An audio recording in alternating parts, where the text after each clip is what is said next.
Let's start by looking at some general information about the small intestine. First of all, its length. In a living person, it's between 7 to 13 feet long. In a cadaver, it's about 20 feet long due to a lack of muscle tone. Obviously, when you're dead, your muscles are not contracting. It begins at the pyloric sphincter, which is located between the stomach and the duodenum, and ends at the ileocecal valve, which is between the last distal portion of the small intestine, the ileum, and the first portion of the large intestine, the cecum. It is divided into 3 regions. The proximal region, right next to the stomach, is the duodenum. The middle region is the jejunum, and the distal region is the ileum. The small intestine is suspended from the dorsal abdominal wall by the mesentery. Supplying the small intestine and draining it are the mesenteric arteries and veins. All digested nutrients enter the hepatic portal vein except for fats. The hepatic portal vein will carry the blood to the liver so that the nutrients can be processed. There are 2 main functions of the small intestine. Digestion. This is where most of the digestion occurs. Very limited digestion occurs in the oral cavity and in the stomach. In the oral cavity, you start breaking down polysaccharides such as starch. And in the stomach, remember, you begin to break down proteins. The second function is the absorption of the nutrients. Remember, structure complements function. If one of the main functions of the small intestine is absorption of the nutrients, the wall of the small intestine will reflect this.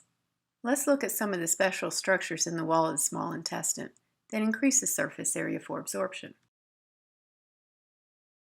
Circular folds are permanent folds of the mucosa and the submucosa, meaning that they don't disappear when the small intestine is filled with chyme. Their function is twofold: to slow the movement of the chyme through the tube, swirling it as it goes, allowing it to come into more contact with the mucosa of the small intestine. And also, the swirling will slow down the movement of the chyme. Villi are finger-like structures formed by the mucosa.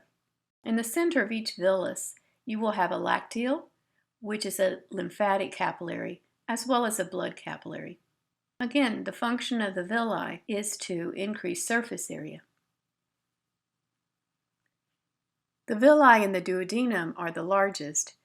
They increase their size or decrease their size depending upon what's in the lumen of the duodenum. Microvilli are cytoplasmic extensions of the plasma membrane on absorptive cells. The microvilli are referred to as the brush border.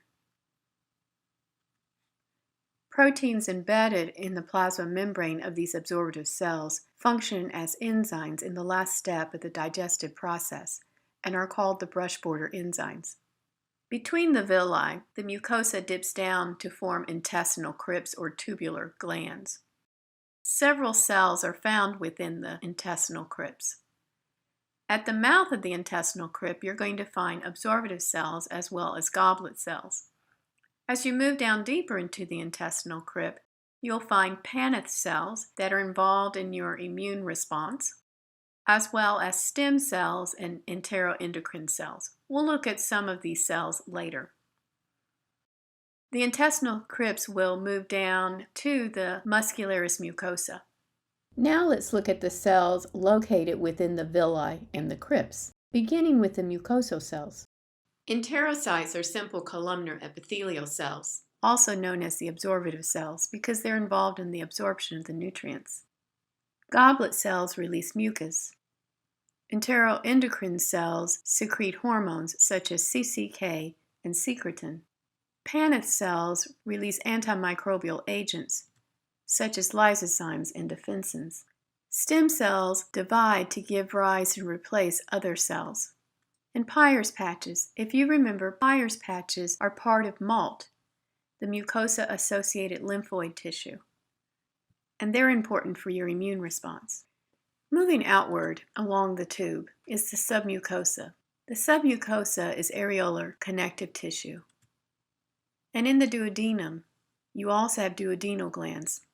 These glands release a mucus that is rich in bicarbonate.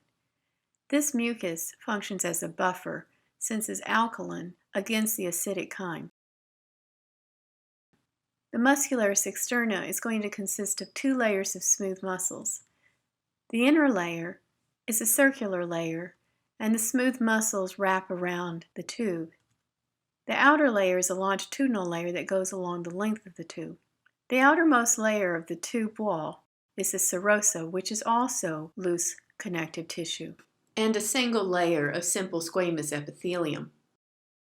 Recall that retroperitoneal organs have an adventitia as well. The duodenum is primarily retroperitoneal.